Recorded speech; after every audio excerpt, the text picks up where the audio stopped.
Hi, my name is Cheyenne Morris, and this is my speech.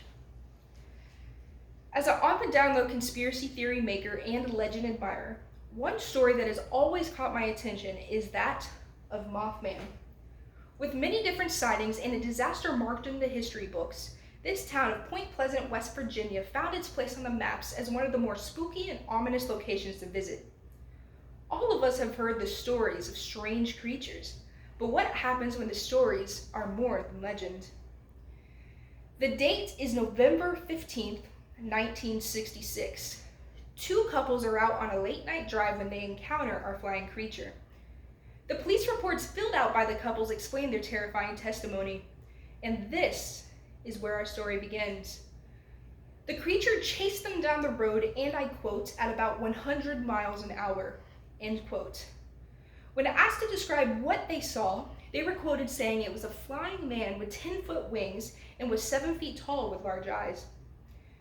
With this sighting now on record and told to the newspapers, flocks of people came to this once quiet town in search of Mothman. New sightings started flooding in with reporters and search teams determined to have their own encounters. And for the next months ahead, police and local government were set that it was a mix of imagination and that of a sandhill crane. But of course, the story doesn't stay that way. The Silver Bridge, known as the Gateway to the South according to Timeline.com, a suspension-style build with a distinctive design greeted those who were crossing the Ohio River to and from Point Pleasant and Gallipolis, Ohio.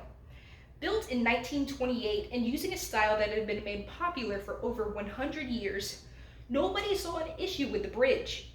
But drivers who crossed were always a little weary of the design, as it had a tendency to sway. One fretful evening, as rush hour hit the bridge, it became too much and the swaying became unbearable for the metal. Within 60 seconds, the bridge and 31 vehicles were in the frigid water below. 46 lives were tragically lost that evening, and the horror still lives on today. You might be asking how this relates to our winged creature, but many of the townspeople have your answer. Mothman was to blame. Sightings happened all around Point Pleasant woods and roads near the bridge, but what they don't tell you is how our Mothman's reign of terror ended as soon as the bridge fell.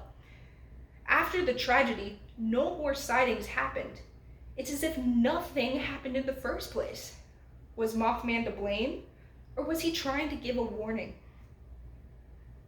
According to the Merriam-Webster dictionary, an omen is an occurrence or phenomenon believed to portend a future event.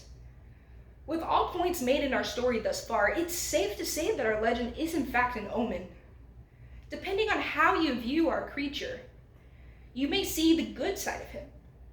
His attempts to warn the people of Point Pleasant about the upcoming event, or was he all to blame and he was causing harm to those who were witnesses? That's up for you to decide. In the end, Point Pleasant will always be known for both the bridge disaster and our legendary winged Mothman. To this day, each year, there is a festival that tells the tale of Mothman and both his terrifying reign of terror and the accounts of eyewitnesses. If you want to join the festivities, it's not uncommon to see individuals dressed as the creature. And if you're really interested in the stories, you can visit the Mothman Museum, where the reports from police are stored, as well as newspapers that include eyewitness pictures and testimonies. One question still remains. Do you believe the story is more than legend? Thank you.